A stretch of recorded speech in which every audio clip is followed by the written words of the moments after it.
주일날 반예배 드릴 때 시작 찬송이 나의 힘이 되신 여호와여 내가 주님을 사랑합니다. 주는 나의 반석이시며 나의 요새시라. 주는 나를 건지시는 나의 주 나의 하나님 나의 피할 바위시오 나의 방패시라. 나의 하나님 구원의 뿌리시오 나의 산성이라. 나의 하나님 그는 나의 여호와 나의 구세주. 2절은 나의 생명이신 여호와여 내가 주님을 찬양합니다. 주는 나의 사랑이시며 나의 의지시라.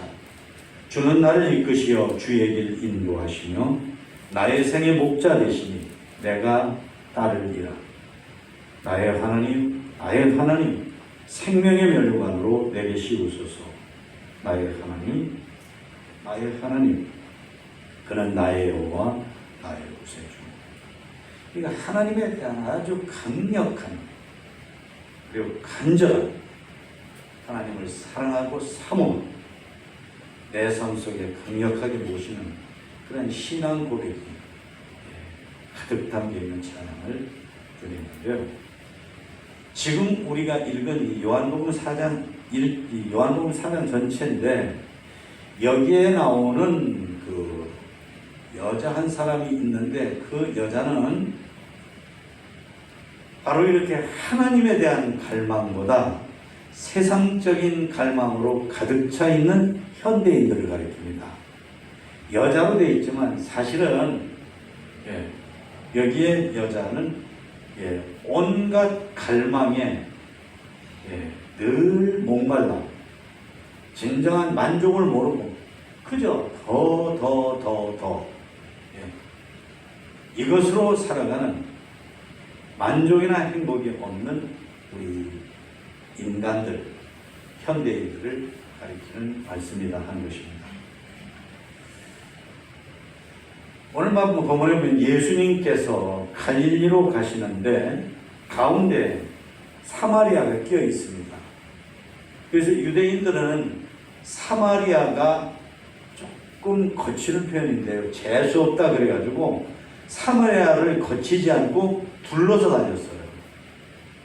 그러니까 이게 어느 정도로 사마리아인들에 대한 그 유대인들의 모멸, 무심 이것이 아주 지독한 것인지를 보여주는 거죠. 근데 예수님께서는 그렇게 하지 않으시고 지금 바로 그 사람들이 피해 다니는 유대인들이 피하는 사마리아 지방으로 들어가신 것입니다. 거기서 온갖 갈증 속에 살아가고 있는 한 여인을 만나는 거예요. 수가라고 하는 우리로 말하면 옛날로 말하면 부안성 이런 식으로 많이 한다고 하면 그런 뜻입니다. 수가성에 그 예수님께서 가시다가 목이 마르셔서 우물가에 앉으셨어요. 우물이라고 하는 것은 샘물하고 달라서 깊은 데 물이 있어가지고 그걸 길어 올리는 두레박을 비롯한 그런 도구가 있어야 물을 떠서 마시지 않습니까? 이제 그래서 누군가 나와서 하길 기다리는데 이게 그 유대인 시간으로 6시라고 하는 것은 정오 12시입니다. 정오 12시에 땡볕이니까 누가 안 나오는 거예요. 그런데 사람들이 하는데 한 여인이 물동이를 들고 물을 들어오는 겁니다. 그러니까 벌써 뭔가 문제가 있는 게 보이죠. 마을 사람들의 눈총 받는 게 싫어서 그 눈총을 피할 수 있는 시간에 햇볕이 쨍 하고 내려지는데 물을 들어온 것입니다. 여인이. 예수님께서 그 여자에게 물을 좀 마시게 해달라 하고 부탁을 합니다. 그랬더니 여자의 대답이 쌩합니다. 당신 우리를 짐승처럼 무시하는 유대인인데 어떻게 사마리아 여자인 나한테 물을 달라고 하세요? 이렇게 나옵니다. 그러자 예수님께서 대답을 하십니다. 네가 만일 하나님의 선물을 알고, 예수님이 하나님의 선물이시잖아요. 인간에게 최고의 선물이죠. 내게 물 좀 달라고 하는 이가, 다시 말하면 물 좀 달라고 하는 내가 누군 줄 알았다면 내가 오히려 그에게 달라고 했을 것이고 그가 생수를 내게 주었을 거다. 다시 말하면 나는 지금 너에게 그냥 마시면은 금방 목마른 그런 물을 달라고 하지만 나는 너에게 생수를 줄 수 있는 사람으로 지금 물을 달라고 하는 거요 라고 얘기를 하십니다. 그러니까 여자가 대답을 합니다. 당신은 물 깃는 도구, 다시 말하면 드레밥도 없는데 이 깊은 물에서 어떻게 물을 길어 올려서 나한테 물을 준단 말이오? 라고 말합니다. 그러니까 예수님은 영적인 것에 관한 말씀을 하고 계신데 이 여자는 지금 동문서답격의 말을 하고 있는 것입니다. 이 우물은 우리 조상 야곱이 파고 야곱을 비롯한 그 당시 우리 조상들이 다 마시고 그리고 오늘 우리에게까지 물려준 그런 우물입니다. 당신이 야곱보다 더 훌륭하단 말입니까? 라고 여자가 조금은 따지는 투로 묻는 거예요. 그래서 예수님께서 다시 말씀을 하십니다. 이 물을 마시는 사람은 다시 말하면 이 땅에다 판 이 물을 마시는 사람은 반드시 다시 목마르겠지만 내가 주는 물을 먹는 사람은 그 속에서 영생하도록 샘물이 솟아나는 것처럼 샘물이 솟아나는 것처럼 그런 사람이 된다 라고 하신 것입니다. 여기에 영생하도록 솟아난 샘물이라는 것은 구원을 말합니다. 사람이 진정으로 예수님을 믿고 구원을 받고 그 구원의 확신 가운데에서 살면 마음속에 세상의 어떤 것으로도 주지 못하는 진정한 만족이 마치 속에서 샘물이 펑펑 솟아나는 것처럼 그렇게 되고 그래서 진정한 만족 속에 사는 존재가 된다 라고 말씀을 하신 것입니다. 그러니까 이 여자가 우와 그럼 그물 나한테 좀 주세요. 그러면 내가 다시 목마르지 않겠고 그리고 이렇게 사람들 눈치 보면서 물 길러 오는 불편함 이런 것도 없을 것 같은데요. 그러니까 여전히 예수님은 영적인 말씀, 구원의 말씀, 하나님과 인간의 관계에 대한 말씀을 지금 하고 계신데 여자는 동문서답격으로 대답을 합니다. 성도 여러분, 이게 남 얘기가 아닙니다. 설교는 영적인 설교인데 우리가 설교를 들으면서 이 여자식으로 생각하면서 설교를 듣는 일이 많을 수가 있다. 내가 어떤 방송을 듣고 싶으면 그 방송 채널을 내가 맞춰서 들어야 그 방송을 듣지 않습니까? 다시 말하면 하나님께서 우리들에게 진리를 주시려고 은혜를 주시려고 끊임없이 솟아나는 것 같은 우리 마음속에 만족을 주시려고 하시는데 우리는 설교를 들으면서 이 여자가 마시는 물 얘기하는 식으로 생각을 그렇게 하고 들으면 이 여자하고 우리하고 이 여자하고 나하고 다를 게 없습니다. 성도 여러분, 예배를 드릴 때 언제나 우리들의 마음의 채널을 하나님께 맞추시는 우리 모두가 되어야 될 줄로 믿습니다. 그러자 예수님께서 갑작스럽게 이번엔 예수님이 엉뚱한 것 같은 말씀을 하시는데 가서 당신 남편 불러와라. 내 남편 불러와라. 그러십니다. 우물 먹는 얘기하다가 예수님이 갑자기 남편을 오라고 그러는 거예요. 그러니까 이 여자가 너 남편 없는데요? 그럽니다. 그러자 예수님께서 결정적으로 생전 처음 본 여자로는 남자인데, 예, 유리 수족관 속에 들어있는 물건을 보는 것처럼 여자를 딱 들여다보는 것처럼 얘기를 하는 거예요. 당신 남편이 없다는 말이 옳소. 예. 당신에게는 5명의 남편이 있었고라는 거 뭐예요? 그 사람들 지금은 떠났다는 얘기잖아요. 바꿨다는 얘기죠. 지금 있는 자도 내 남편 아니다. 뭐죠? 진정한 남편이라고 하면, 예, 그렇게 5명이나 6명이 6명도 지금 마음이 떠나 있다고 보시죠.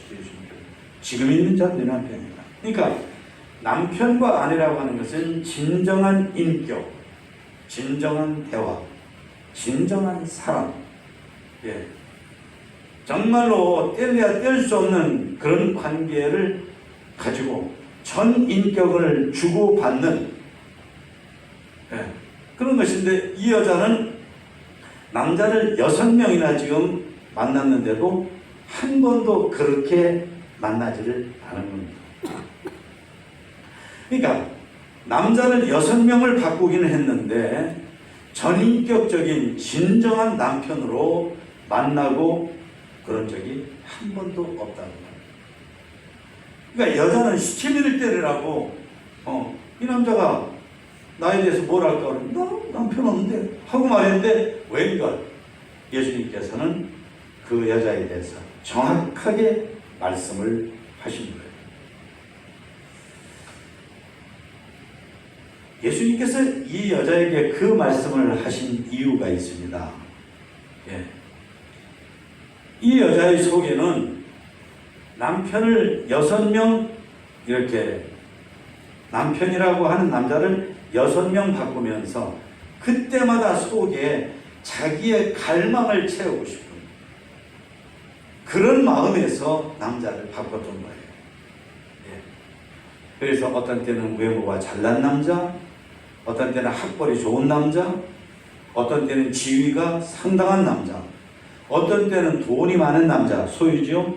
어떤 때는 성적인 매력이 있는 남자, 어떤 때는 성격이 좋아서 내 말 잘 들어주는 남자, 이런 식으로 자기의 필요, 자기의 갈망, 자기의 욕구, 자기의 희망사항에 따라서 남자를 마치 내 욕구를 충족시켜주는 그런 물건을 내가 구입하는 것처럼 그랬던 거란 말이죠.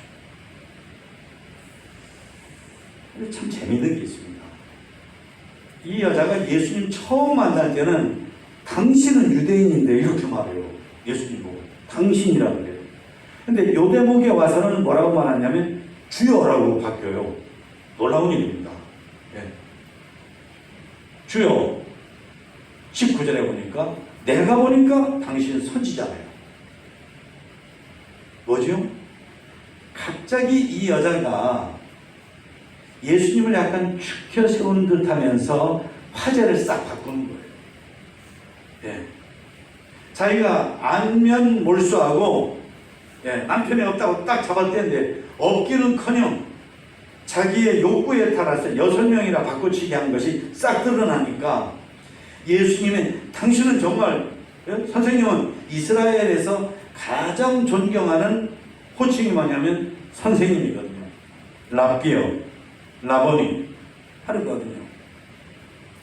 예수님을 당신이라고 하더니 굉장히 높이는 거예요. 그러면서 또 예수님이 유대인인데 유대인들의 그 문제점을 살짝 건드려요. 예. 우리는 여기에서 예배를 드리는데, 이 그리심산에서 예배를 드리는데, 당신들은, 유대인들은, 예, 예루살렘에서만 예배 드려야 된다고 그러대요. 그러니까 이 여자의 마음 속에도 예배라고 하는 것은 꼭 장소를 고집하는 것만은 아닌데, 당신들이 잘났다고, 잘난 척 하면서 우리가 드리는 예배는 예루살렘에서 드린 예배가 아니까 그건 가짜다. 그건 사입이다. 예루살렘에서 드리는 예배만 진짜 예배다. 그러던데요. 라고 얘기를 합니다. 그러자 예수님께서 하십니다. 여보시오. 내 말 믿어요. 예수님이 그러셔요. 왜? 이 사람이 지금 사람과 사람 사이에 대화를 하면은 상대방을 신뢰하고 얘기를 주고받고 그래야 되지 않습니까? 근데 이 여자가 지금 그러진 않고 있는 거예요. 그러니까 이 여자한테 내 말 믿어요. 여러분 21절 같이 한번 읽어보실까요? 시작. 예수께서 이르시되 여자여 내 말을 믿으라 라고 하시면서 이산에서도 말고 그리고 예루살렘에서도 말고 너희가 아버지께 예배할 때가 옵니다. 무슨 말씀이에요? 예배는 장소도 물론 전혀 중요하지 않은 건 아니지만 하나님께서 인간이 할 수 있는 행위 가운데 진정한 예배를 가장 귀중한 행위로 보는데 장소보다 더 중요한 게 있습니다. 당신이 지금 유대인들의 문제라 그러는데 당신들도 우리는 예루살렘에서는 안 드려. 여기서 예배 드릴 거야. 그러지 않느냐. 그러니까 장소를 고집하는 게 중요한 게 아니고 하나님이 원하시는 예배를 드리는 게 중요하다. 진실한 예배, 진정한 예배, 영을 드리는 예배, 세속적인 것을 잘라내는 예배. 이태리에 가면은 다비드상이라고 하는 조각 작품이 있어요. 미켈란젤로인가가 만든 작품인데 참 신기해요. 그걸 보면은 작품 하나하나가 정말 기가 막히게 만들었는데 하여튼 그 작품도 다윗을 생각하고 조각을 했는데 사람들이 볼 때마다 감탄을 하는 거예요.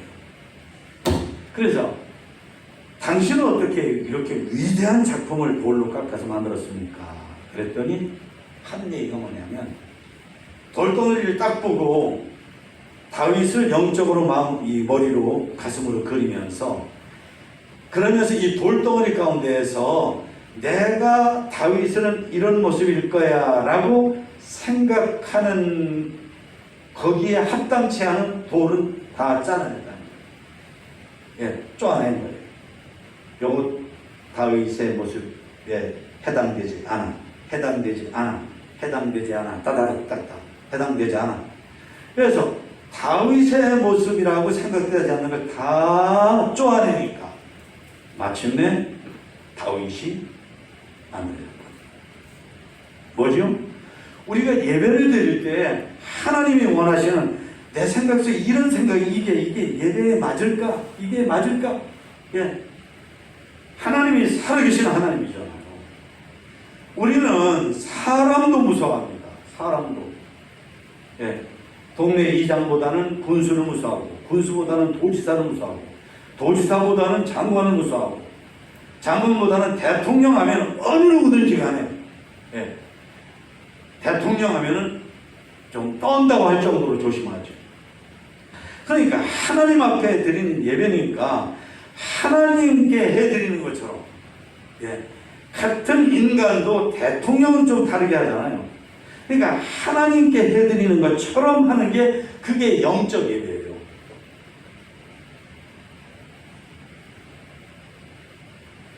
그게 영적 예배.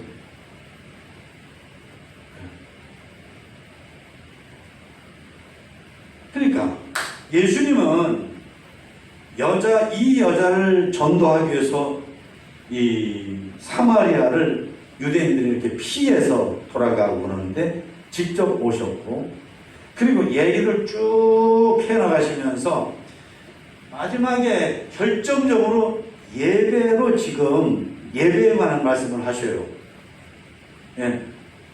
이 여자가 예수님을 골탕 먹이기 위해서 예수님을 이렇게 꼬투리를 잡기 위해서 예배를 하셨는데, 예배를 얘기하는데 예수님은 그 꼬투리 잡으려고 한 그 얘기를 가지고 이 여자에게 결정적인 문제를 얘기하셔요. 그건 뭐냐면 당신은 지금 아주 많은 갈망을 가지고 욕망을 가지고 그걸 채우려고 남자를 남편인 채 하면서 6명이나 바꿔치기를 했는데 그런다고 갈망이 채워지는 게 아니다.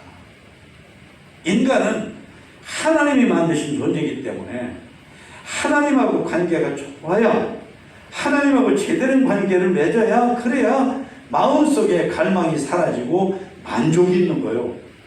행복이 있는 거예요. 마음에 평안이 있고 자유가 있는 거예요. 그런데 당신은 하나님께 대한 진정한 예배가 뭔지를 모르고 그러죠. 오로지 그저 인간적인 수단이나 방법으로 당신의 갈망을 채우려고 하는데 당신의 불행이 있고 당신의 채워지지 않는 목마름이 있는 거예요. 다시 말하면 사람에게 정말 만족을 주시는 분, 정말 행복을 주시는 분은 하나님인데 그 하나님과 사람을 아주 좋게 만들어주는 게 뭐냐면 제대로 드리는 예배다. 제대로 같이 해보실까요? 제대로 드리는 예배.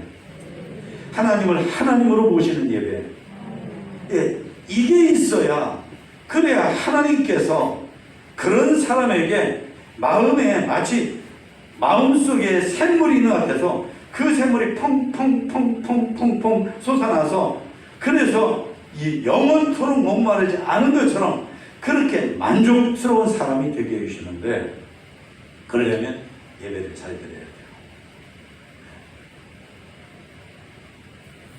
그러니까 그리심산에서 예배를 드리는 게 옳으냐 예루살렘에서 시온산에서 예배를 드리는 게 옳으냐 장소의 문제도 아니고 유대인들이 당신들 사마리아인을 무시하고 하는 그것도 잘못된 것이고 당신들도 유대인들을 미워하고 이래가면서 예배하는 행위는 그거는 인간의 마음속에 갈망을 해소시키기는커녕 해갈시키기는커녕 점점 더 목마르게 하는 겁니다.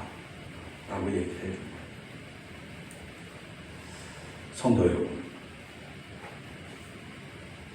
제가 처음에도 말씀드렸지만 지금 여기까지 와서는 어쩌면 이게 너무나 내 얘기 아닙니까? 우리들의 얘기고 내 얘기잖아요. 우리가 심지어 믿노라 하면서도 왜 그렇게 바라는 게 많습니까? 왜 그렇게 갈망하는 게 많습니까? 그리고 그 갈망하는 것을 채우기 위해서 우리가 왜 그렇게 인간적으로 여러 가지 생각을 많이 합니까? 심지어 가인이 하나님께 예배를 드린다고 들으면서 하나님이 기뻐하시는 건 전혀 생각하지 않고 그냥 예배 드리면 되는 거지 뭐. 이래가지고 예배는 사실 웬만큼만 드려도 하나님이 기뻐하시는 건데 하나님이 있는 대로 화가 나게 하시고 가인이 드린 예배를 하나도 안 받게 하시고 했단 말이죠. 근데 우리가 예배하는 생활이 바로 이 여인 같고 가인 같단 말이죠. 그러니까 오늘 이 말씀은 우리들 모두 속에 있는 절제되지 않은 갈망, 욕망, 욕심 이거에 대한 말씀입니다. 그거는 그런 것들을 다 내려놓고 그리고 하나님 앞에 올바른 예배를 드려야 해결되고 해갈되고 시원함을 얻는 거지. 그거를 믿노라 하면서 교회를 다닌다고 하면서도 믿지 않는 하나님이 없는 하나님 믿지 않는 사람들하고 똑같이 그런 욕망을 추구하고 그러기 위해서 이런저런 수단 쓰고 이러는 것은 어리석은 거다. 이 여자처럼 어리석은 것이다. 하나님께서는 오고 가는 세월 속에 주님 오시는 그날까지 성경을 읽는 사람들 모든 사람이 이 말씀을 읽으면서 내가 이 여자 같은 사람이구나 하고 참 믿음으로 돌아오길 바라서 이 말씀을 기록한 줄로 믿습니다. 여러분 무엇보다도 예배를 드릴 때 영과 진리로 예배를 드린다고 했잖아요. 영과 진리로 예배를 드린다는 아까 말씀드렸어요. 하나님을 하나님으로 모시는 거예요. 하나님을 하나님으로. 그러면 사실상 우리가 진정으로 두려워한다고 하면 하나님보다 더 무서운 분이 어디 있어요? 네? 하나님이 한번 벌을 주면 이거는 완전히 뭐 없어져 버리는데, 그러니까 하나님을 정말로 두려워. 하나님이 그랬잖아. 나 좀 사랑해다오. 내가 너희들을 사랑하는 참 너희들도 나 좀 사랑해다오. 그러면서 뭐라고 그랬어요? 마음을 다하고 목숨을 다하고 힘을 다하고, 그러니까 우리가 가지는 걸 다 해서 하나님 좀 사랑해달라고 했어요. 그렇게 사랑함으로 드려야 그게 하나님이 원하신 예배를 드립니다. 시편 42편에는 그런 말씀이 있습니다. 사슴이 시냇물을 찾음같이 내 영혼이 주를 찾기에 갈급하니. 사슴이, 목마른 사슴이, 그래서 죽어가는 사슴이 살려고 물을 찾는 것처럼 그렇게 간절하게 하나님을 찾고, 하나님이 좋아하시는 걸 나도 좋아, 하나님이 싫어하는 걸 나도 싫어. 그랬을 때 하나님께서는 우리가 드리는 예배를 기뻐하시고 우리에게 복을